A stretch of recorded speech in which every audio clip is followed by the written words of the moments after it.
Hello and welcome to the ET Money channel. The government's economic stimulus package is finally here. After weeks of speculation, Prime Minister announced that a 20 lakh crore package to support the economy will be unveiled. And yesterday, the Finance Minister announced the first set of measures. In this video, we tell you what those announcements were and how will they impact the economy. But before that, a quick reminder. If you want to continue watching more videos on how your income, savings, and investments are impacted due to various events in the economy, don't forget to subscribe to the ET Money channel and do hit the bell icon. Let's get started.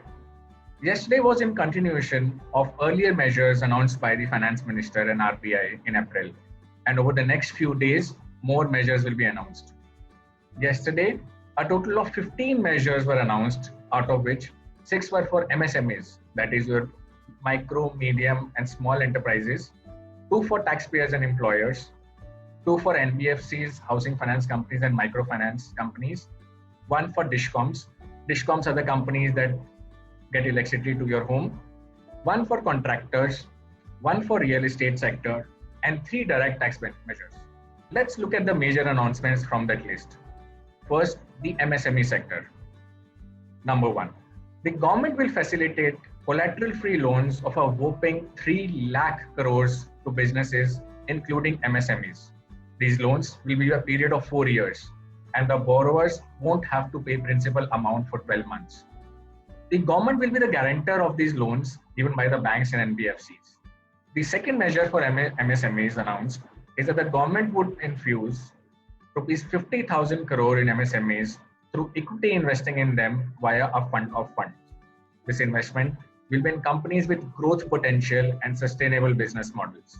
Number 3, to support Make in India, government tenders of up to 200 crores will now not be global tenders.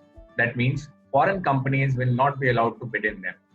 This will give flip to PM's call for self-reliant India. The next set of measures are related to EPF.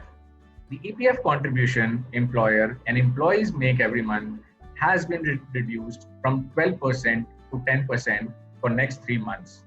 This will mean your take home will increase for next 3 months, and even your employer will have a lesser burden. This is expected to provide a total of 6,750 crores in hands of employers and employees. The third set of measures are for non-banking financial companies, housing finance companies, and microfinance institutions. Here is what was announced. Number 1, the government will provide liquidity of 30,000 crores by investing in investment-grade debt papers of these companies. This will support the measures of RBI to provide liquidity.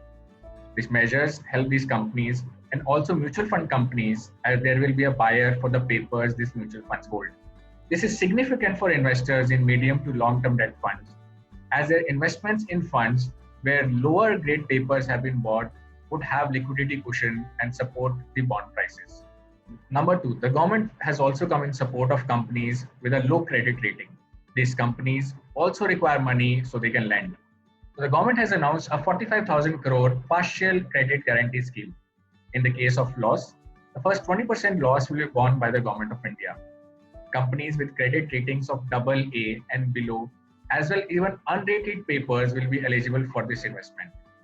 This will increase risk appetite among the lenders as they see their losses actually paid if the borrowing companies default. Read this as companies that would have relatively struggled or seen delay in their loan approvals would now get relatively faster approval. The next measure is for DISCOMs. The government will give rupees 90,000 crore to power distribution companies against their receivables, so they can pay for the power they have purchased. The money will be guaranteed by the respective states. The next set of measures are aimed to provide relief to real estate sector. Number 1, all deadlines for work being done by contractors for central agencies like railways will be extended by 6 months without any penalty to contractors. The government will also release bank guarantees to extent of contract completed to ease cash flows. To de-stress real estate developers, the government will advise states and their regulatory authorities to treat COVID-19 as an act of God under RERA and extend by 6 months the completion date of projects expiring on or after 25th April 2020. And lastly, a relief in direct taxes. TDS rate has been cut by 25% for non-salaried payments. So payment for contract, professional fees, interest, rent, etc. shall be eligible for this reduced rate of TDS.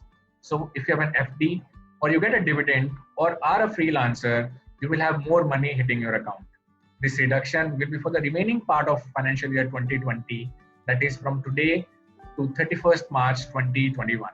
While there were a few more announcements like due date extension for income tax filing, the above mentioned one were the major ones. As you can see, these measures are primarily aimed to increase liquidity and ensure the flow of credit to companies who need loans.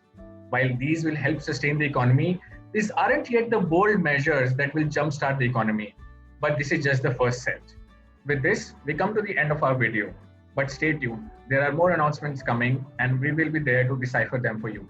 Till then, stay home, stay safe.